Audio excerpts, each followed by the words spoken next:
स्वागत करुच्ची आम चैनल आकाशवाणी को आसतु आम सह एक नुआ यात्रा आरंभ करबा। भल लगिले लाइक करंतु, सब्सक्राइब करने को जमार भूलंतु नहीं। आ मन को छुईले शेयर करंतु, कमेंट रे लिखंतु आपण केउठु देखुचंती। कोविड रो नुआ वेरिएंट पूर्व अपेक्षा क्षिप्र गति में व्यापुची।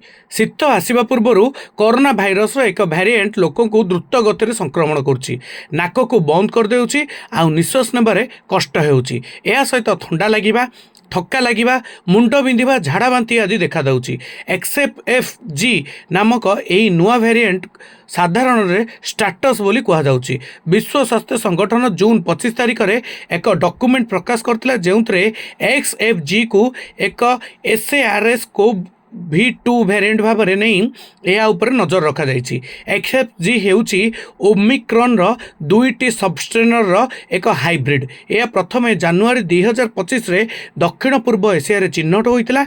या परे विश्वव्यापी व्यापीबारे लागि यह इम्यून सिस्टम को सांघातिक भाव प्रभावित करुच्ची। यही कारण यह अधिक संक्रामक बोली कह जाउची। यही खबर शुणिया परे आपणक मनरे निश्चित छनका पशिजी, मनरे प्रश्न आसबनी, पुणी हेबनी तो लॉकडाउन, पुणी मास्क पिंधिबा हेबनी तो बाध्यतामूलक। तेबे कोविड रो एही वेरिएंट एबे भारत रे नुह अमेरिका रे व्यापीबार लागिची।